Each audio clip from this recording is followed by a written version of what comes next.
So I got a question regarding music. Why is it that artists have to pay producers? Peace, what's going down? It's DJ Payne 1. I had a lot of people reach out and share this video with me and ask me for my comments on it. Shout out to Killer Kells, who I believe is the artist who created the original video. And I really have to thank her for just being honest. I know a lot of producers could react negatively to the video. However, I really think it was an honest question. And it's a question that a lot of recording artists are asking. Why do I have to pay a producer? Right off the bat, the scenario that Kells describes is her going to a studio and asking for beats to create music with. Like if I go to the studio right now with a producer, I gotta pay him for his beat, but he doesn't have to pay me to put my shit on his beat. If you're asking for raw materials, you have to pay for the value of those materials and the labor that went into creating. It's like this: a restaurant buys tomatoes to make sauce with, and then they sell the products using that sauce for more than what they spent on the tomatoes. That's how they make their profit, but they don't get free tomatoes. Now, if a producer were to ask Kells for a verse for his project, then she's in a position to charge him, right? It's not always that straightforward, though, so let's go a little deeper. Like if I go to the studio right now with a producer, I gotta pay him for his beat, and when it goes out, he's gonna get paid again, and I'm gonna get paid for the first time. She then says when she releases her song, the producer gets paid again. Yet that's not really how it works. That first fee paid to the producer is likely all she's ever going to have to pay. Why? Because she legally licensed the use of that beat and isn't obligated to pay the producer any royalties from sales until she covers her own costs. That's what recoupment is when you hear that word. And it's standard, so if the song doesn't sell a lot of copies, she doesn't have to pay that producer a cent beyond that initial licensing fee. And let's be honest, rappers can lease a beat nowadays for cheap. Their entire production budget for a whole album could cost as little as $250, right? And these are high quality beats, and they have full commercial rights to these beats, oftentimes unlimited. But let's say you as a rapper have a song that's selling really well.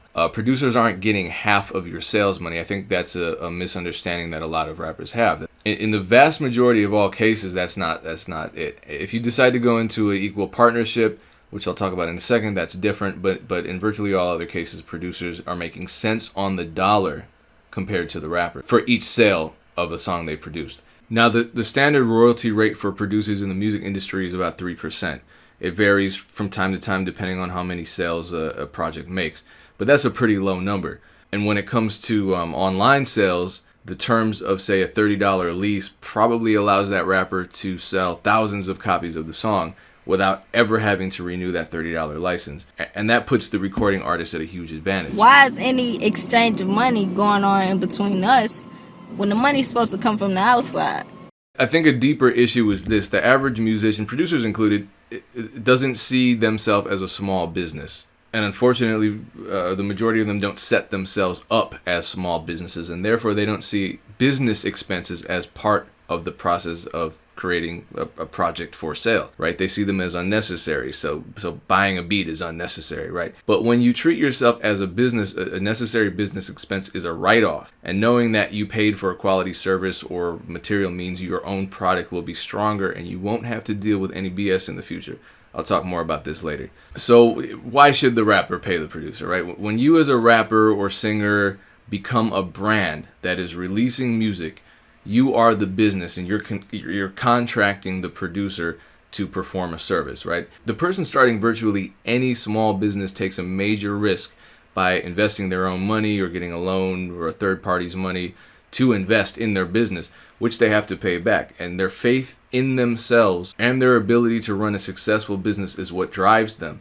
Some fail, some succeed. It's the same with rap. Not everybody becomes a superstar. Not everyone can become Drake overnight. But why would you let that stop you from investing in yourself? People are always talking about big risk, big reward, but it's easier said than done. But let's talk about the rewards. Rappers can get paid to perform.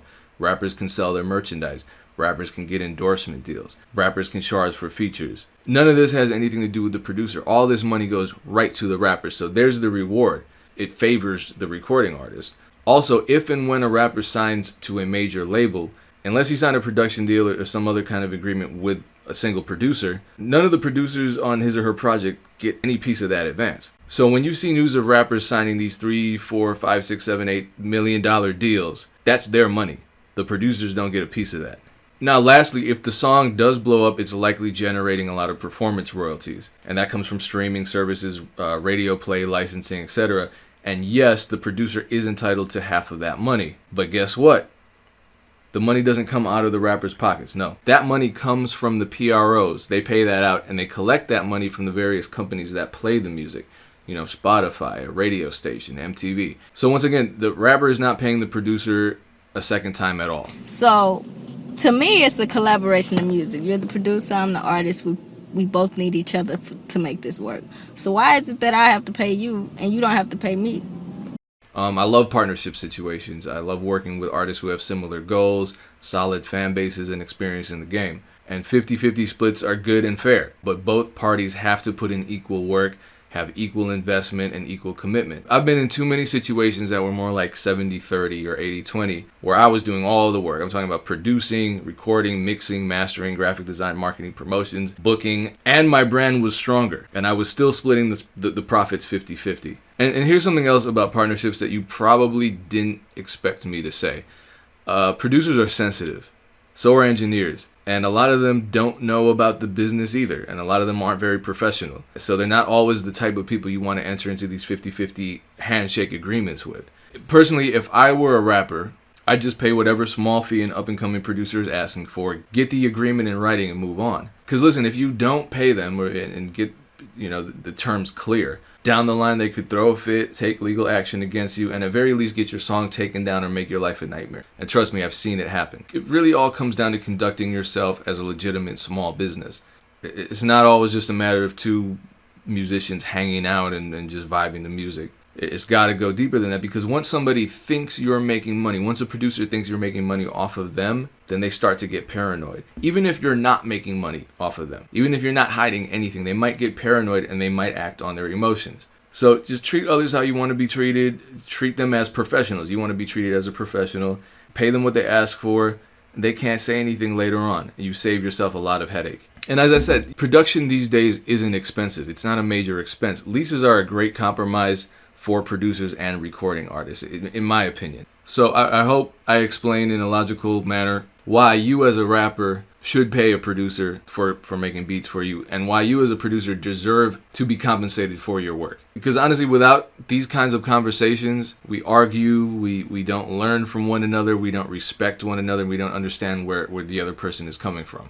And the more producers know about business, and the more the recording artists that they work with know about business, the more success they will have when they come together. Much success to all of you. I'm DJ Payne 1. Peace.